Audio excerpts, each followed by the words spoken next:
When we think of ninjas, our minds often jump to flashy throwing stars, swift swordplay, or cinematic rooftop chases under a full moon. But the true story? It's far more intriguing. These warriors of shadow weren't just skilled fighters. They were masters of subtlety, deception, and psychological warfare. Their weaponry? Ingenious.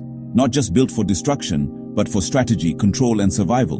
And once you start peeling back the layers, you realize the real power of a ninja wasn't in brute force. It was in how they thought, how they moved, and how they turned the ordinary into the extraordinary.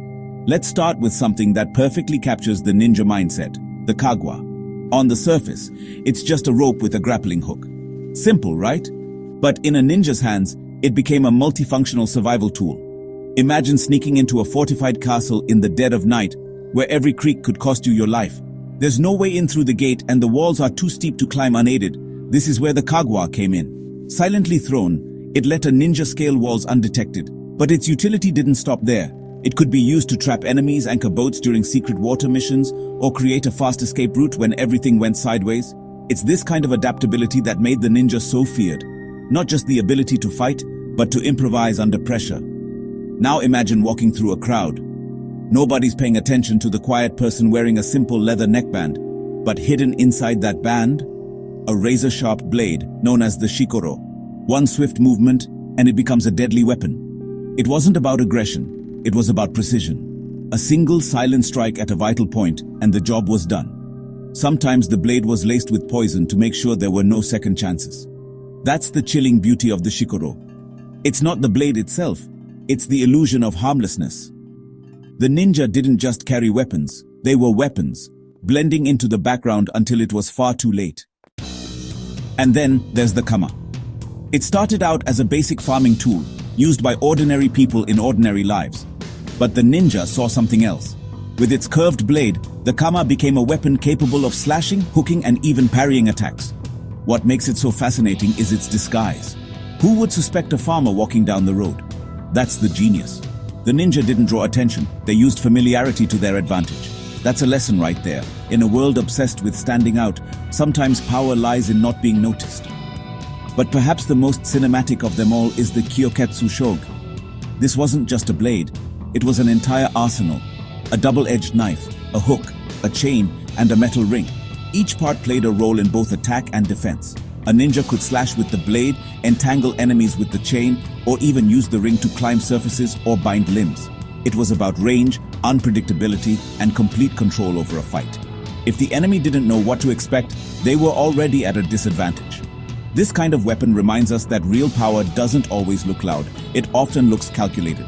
Speaking of appearances, take the shinobi-zu, a walking stick. Harmless, right? Something your grandfather might use. But again, that's the trick. Hidden inside was a blade, ready to be unleashed in an instant.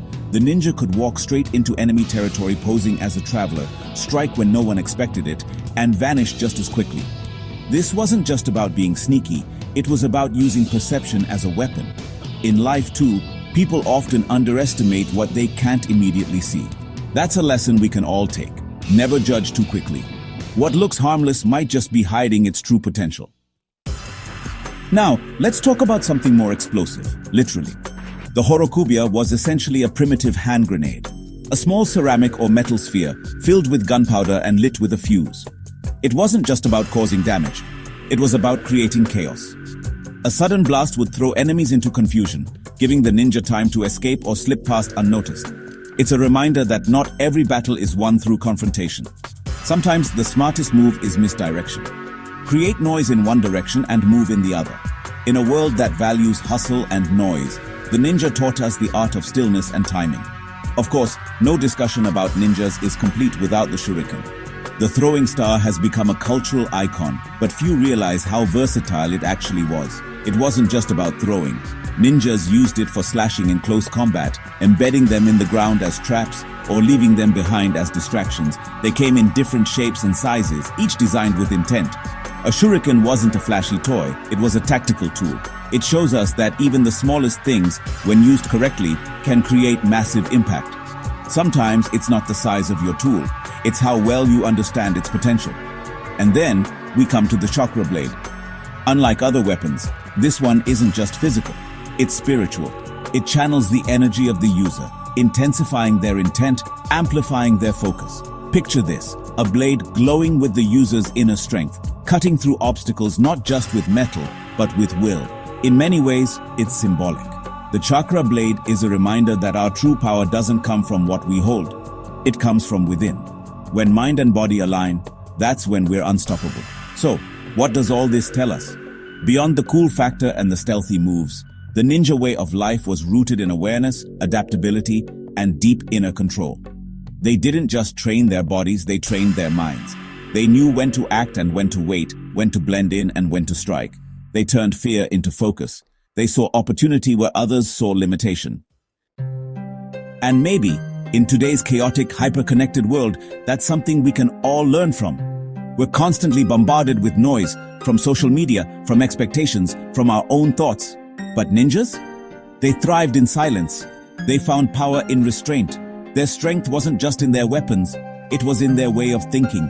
In many ways, being a ninja wasn't about combat. It was about clarity, about knowing your mission and not getting distracted.